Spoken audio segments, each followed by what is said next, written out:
now let's talk a little bit about the how. And Colleen, I'd love to start with you because you've recently experienced what many new CHROs do, because typically for the majority of new chief people officers, CHROs, they're doing that job in a new company. And so they're going from an established network and known partners and so forth to not only a new role for the first time in their life, but also to a new organization, which makes the challenge of building relationships doubly hard. Right. You've been through the same sort of experience recently in your career and taking a new CEO role. And so I'd love to hear some of the lessons learned and strategies that you have employed in that transition and how you quickly managed to build some relationships in your new organization. For me, a couple things, right? And this is different for everyone, and a lot depends on your style and your approach. So what I know about myself is I'm very focused on what are the goals and how do we get to the results as quickly and efficiently as possible. That doesn't always lend itself to relationship building. So what I've learned over time is to have a structure for myself that enables that relationship building. So it can look like a couple of things. So I always have a regular cadence of one-on-one meetings with my direct reports. And when I joined the new organization, that was a weekly cadence.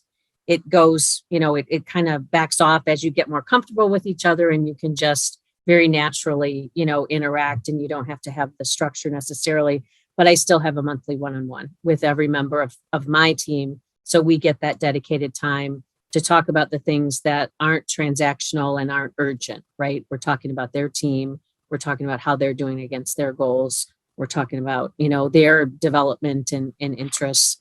And again, for structure standpoint, I always start that agenda with just personal discussion. How are you doing, right? How's your partner? How are your kids? How's the ball game? How's the new puppy? And I do that purposefully because, again, knowing myself, I'm going to jump to what's on my list, what's on your list. Let's take 10 minutes and just talk, right? And that's part of getting to know each other and having that common ground that you need, especially when things get tough. And so that would be at the kind of my direct team level, but I do the same in terms of skip levels. So I'd start in the new organization with a round of skip level meetings. So that's meeting with the folks that are below my team, never about my team. It's really about getting to know those folks and having a basis to work with them before there's a problem. Because often, when you're the CEO of the CHR role, when you get to see a team across multiple levels, it's often because something's not going right.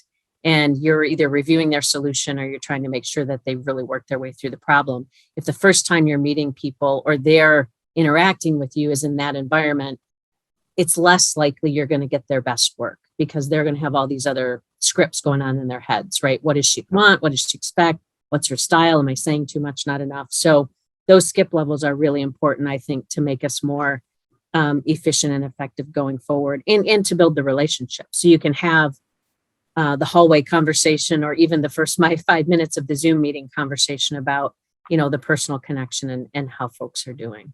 So that's my approach, is putting some structure to it so I don't get swept up in the urgent issues and achieving the objectives and the results the very first minute. It's a formal investment of time to get those relationships and get to know folks better.